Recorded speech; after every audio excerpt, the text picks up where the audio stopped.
Hi guys, welcome back to another episode of From the Heart. I'm your host, Chloe Trca, and this is a podcast where we talk all things health, wellness, business, lifestyle, mindset, my faith. Anything I'm going through and walking through in life, I like to turn around, reflect on it, and then share it with you guys and kind of advise you on what I just learned, what I'm walking through. It's always very recent. Like we be going through I feel like every single week we go through something and it teaches us a lesson, and therefore I can turn it into a podcast and share it with you guys. I'm like, I think God blessed me with this platform so I could share my life experiences, kind of as like a big sister chat. So you don't necessarily have to make the same mistakes I did, even though I think making mistakes, failing is the best way to learn. This can maybe give you some insight on maybe a situation you're also walking through. I don't know. But holy guacamole, I feel like life is teaching me so much right now. I don't even know where to begin. I was going to pick one topic, but I think this is just going to be what I'm walking through, or we'll title it at the end. I don't even know. You guys can obviously see the title because I already picked it, but I am going through a lot of life changes right now. Well, not a lot, but one big one. I'm moving, as you guys know. I think I've probably talked about this a bunch, but it's it's a very big change for me. And I'm not moving out of Arizona. I'm literally just moving out of my apartment. But I think as an early 20-year-old woman, or if you're listening, a man, any form of uprooting your life is scary because it requires change. And last week I was talking about how I want to quit living out of fear.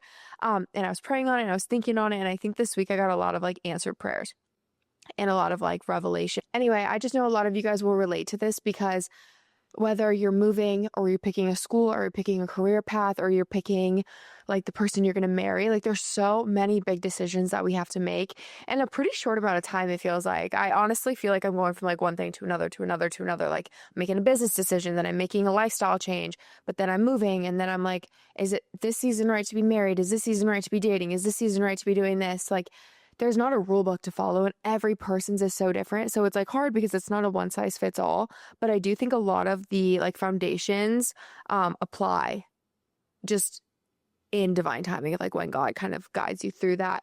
And I guess this message is really going to be about stewardship and stewarding what we have right now and being able to handle what we have, because life isn't going to give us more until we're able to handle what we have.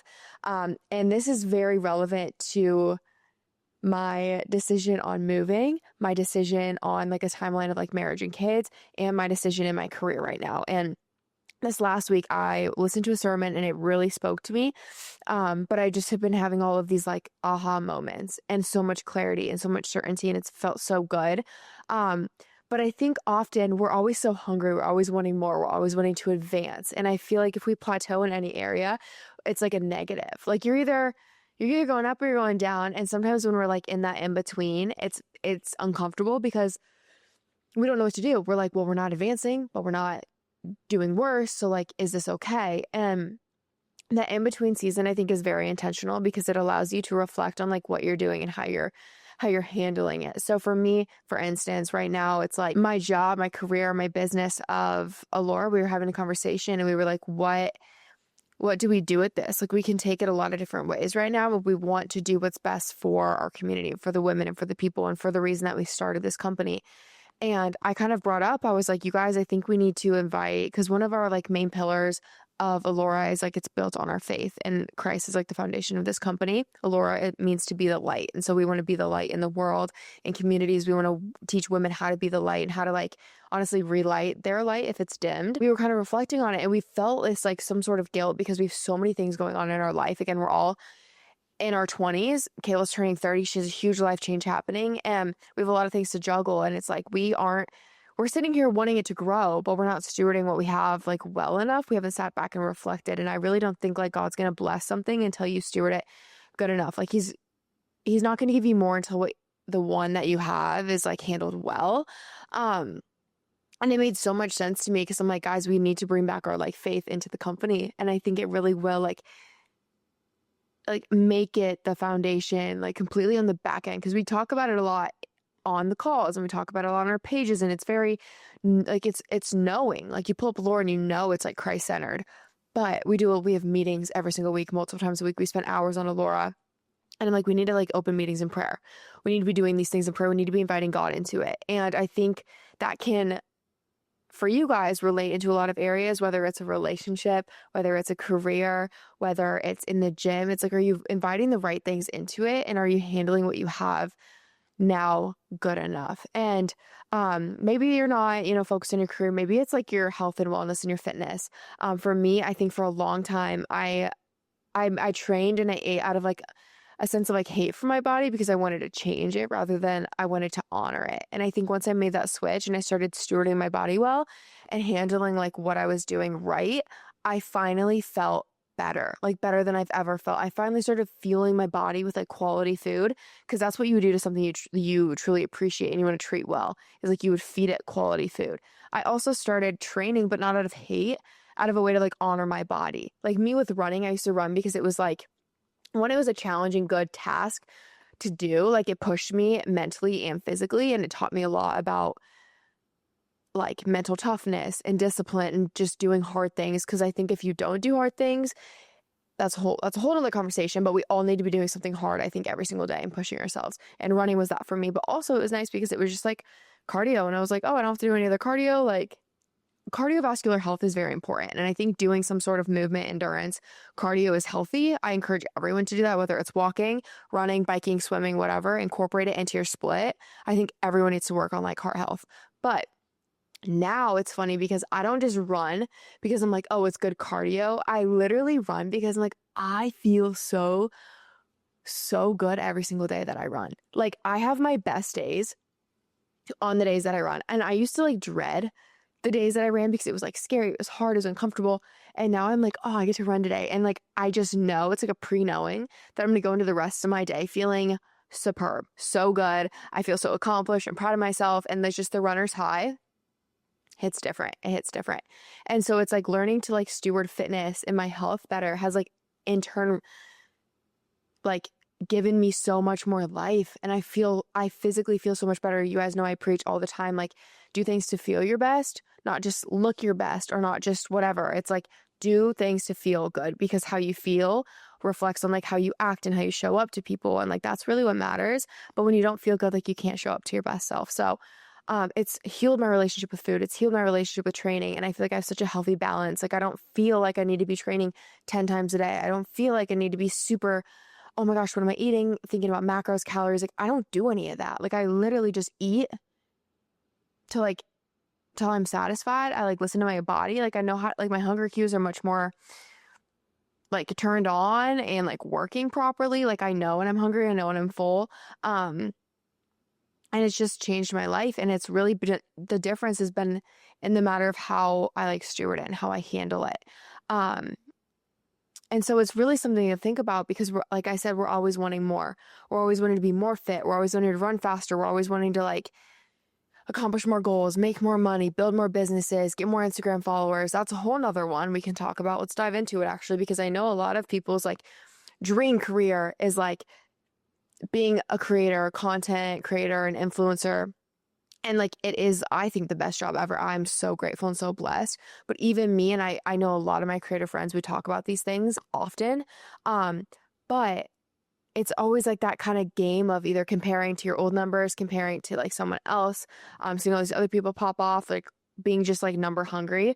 And once I began to steward my account differently, I have felt so much better about like showing up. And I feel like my community too, in turn, has like appreciated it. But like for a while, it was very like ego driven, and I was just trying to get numbers. And if I posted a booty pic, it would get so many likes. If I posted a certain physique pic, it got so many likes and so many followers, so and so forth, and I wasn't stewarding my account well enough because it was all out of ego and it wasn't for my community anymore. And I didn't know, I did not intentionally do this. My mind went the wrong path of like get numbers and like get followers and whatever. But now it's like impact, impact, impact. Like how can I impact my community? How can I help them? And like, I want people to come to my page for like inspiration, and honestly, just inspiration for like motivation and like getting through hard times or building your faith or getting into like running or I don't know, like eating right. I want to give inspo on like, what are you eating today, to give you guys ideas of what to eat so it doesn't have to be so boring. Or I want to give you guys inspiration on like, I went from this to this, so can you? Like God did this in my life, you can do it in yours. inspiration in my relationships. Like I show all of my life because it's like, honestly, like I've been there, done that, and now I'm here. And it's like my podcast. Like I'm learning every single day. And so I just try to like transfer that over into my content to like help you guys, like inspire you guys or teach you guys, bring some sort of value, whether it's a recipe you can incorporate into your day or like a tip or trick or a little quote that can like pop you out of bed. I don't know. But like everything I do now is like to help encourage people rather than to like get an ego like stroke, you know?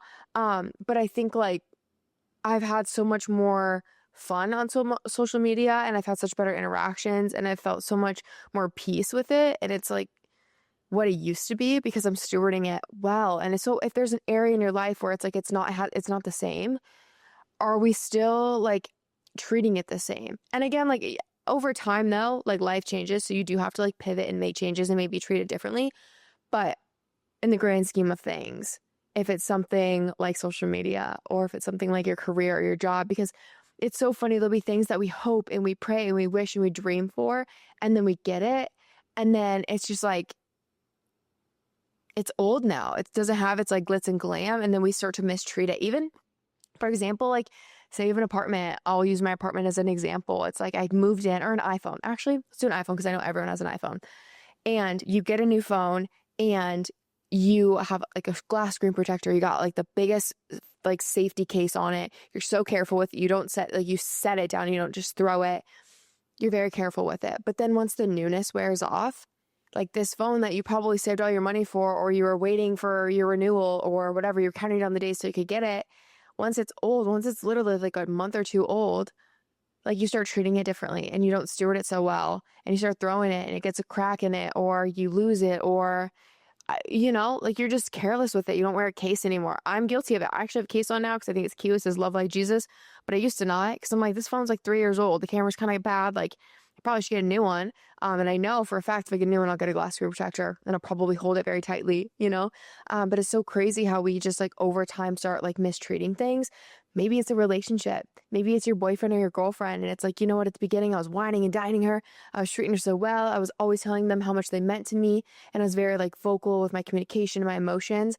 But now like you just assume they know how you feel, or they just assume they know how to read your emotions or your face, or you don't take them on those dates and you don't treat them like you did at the beginning. And it's like, that's when things start to like die off and have problems, and you don't have that spark anymore. But I think when you continually do that stuff, the spark exists. It like maintains.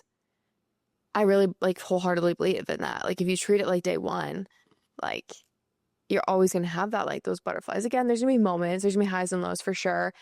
And your relationship it does mature and it does change over time. Like you do have to treat it a little different, but like don't forget about the little things you once did at the beginning to like make them fall in love with you, because I think that's still important years later.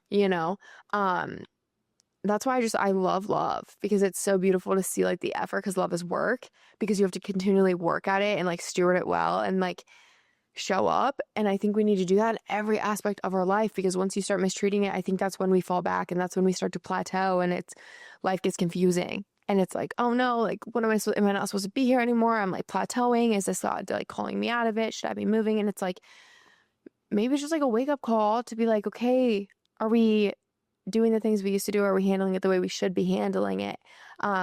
Even friends, like, are you texting your friends to meet up again? Are you like making an effort? Are you like showing your support and your love? I don't know. It holds true in so many aspects of life, like our health, our wellness, our relationships, our careers, anything we buy that's like materialistic. Treat it like you did at the beginning. And again, I'm guilty. I know this because I've like done it the wrong way, and I'm like relearning, and I'm seeing like, I'm reaping the rewards now of like treating things better and being more aware of that. So yeah, it's interesting. Do I want to go down this whole other point? Well, yeah, why not? Because the whole theme of this too is kind of like when you wish and you hope and you pray for something and then you get it and it's like, oh my gosh, but then you start mistreating it. I think something to really like take into account too is like, what are those things you're hoping and wishing and praying for? And are they like idols in your life? I always say it's good to have inspiration, but you should never idolize and have like something you put like super, super high up, like you should never idolize a human or an object or like a job or money or anything. Um, Through my like Christian views, like nothing should be idolized over God. If you have different beliefs, I still think it holds true. Like, I don't think there's anything in your life you should like worship necessarily, like too much. And so it's funny because when I think about all these things that I've been like blessed with in my life and given like opportunities like career, friends, an apartment, a car, just opportunities in general, I have to kind of question, and it's a very like it kind of gets you. But when you like actually reflect and you ask yourself, sorry, my tummy's growling. Can you hear that? Um, I got this thing, but if I felt called to give it back, would I? And I think it's a really good question of like, what do you idolize? Because if there's something that it's like I don't want to surrender it, like I don't want to give it to God, like if I felt called away from it, would it like wreck me? Is like my identity put in this thing, whether it's money, a job, a career, a significant other, whatever it is. Like if you're sitting here and you've said to your boyfriend, like if we broke up, like I don't know who I would be without you. I don't know what I would do. Like I wouldn't have a purpose. Like I'd be so sad and depressed. Like you're idolizing your relationship. Like you need to find you again, because like Kyle and I were talking about this last night, because he made that comment to me early on and he was like, I'm still whole, like without you. It was inspired because we've had this conversation prior to it, but it's re-inspired because I made a post on Instagram talking about how he's taught me like I am whole without him, but he like brings out the best in me kind of thing. But he always said, he's like, we'll like joke, I'm like, oh, if I broke up with you, you wouldn't be sad. And he's like, no, I'd be so sad, but like I'd still be whole. Like I'm still be who I am because like I'm still like a child of God. I still have God and I still have myself. And that's why we can't let like ourselves lose our sight of ourselves and our identity in anything, whether, like I said, if it's somebody or something. I think money can do this to people too. It's like you start to like let your morals and your values kind of fluctuate, or maybe, come and go because you desire like an advance or like a pay increase or whatever over like what's inside of you and like your moral and your value. So I guess that's all I'll really go down that rabbit hole of. But just like, that's my challenge for you, I guess, at the end of this episode is to like reflect and be like, is there something that I would be too scared to let go of? Like if I was like called away, like literally like this apartment, I guess that's kind of where this ties into. It's like, I love it, but like I'm willing to like give it up and like downsize down. Well, I'm actually not really downsizing, but I'm like just downgrading a little bit. And yeah, it's like kind of sucky and I'm kind of sad about it, but like I know I'm going to be fine. Like it's literally just an apartment. It's just a roof over my head. I'm actually kind of excited because I'm going to live by so many friends and it's fun to have a new space and I'm going to like decorate it really cute and I'm finding all the positives in it. And I'm no longer living out of that fear of like, oh, what happens when I don't have this? Like, what's life look like? Like I still have God and I still have everything else in my life. Like I still have who I am, my identity. Like that's not going anywhere because I'm in an apartment. Like I don't put all of my purpose and I don't idolize it. You know what I'm saying? It's not like I want to show it off and it's like flashy and it means so much to me. Like it's really not. It was really just great because there's a lot of perks to it. But I don't know if any of this made sense. I really hope it did. It was just been a really eye-opening week for me because I have been like shown and I've been walking through a lot of tests of what's important to you, what do you idolize, where are you rooted, and like how are you handling what you have? Because if I want to go and I want to like expand and achieve and grow in life, I better handle what I have now. So instead of complaining and having like that victim mindset of like, oh, the algorithm's getting me or like my boss hates me or whatever it may be, it's like, are we handling what we have like good enough? So all right, I don't want to ramble too long because then sometimes it doesn't make sense and I want that to make sense and I want this to play and hit. So hopefully I delivered. I don't know.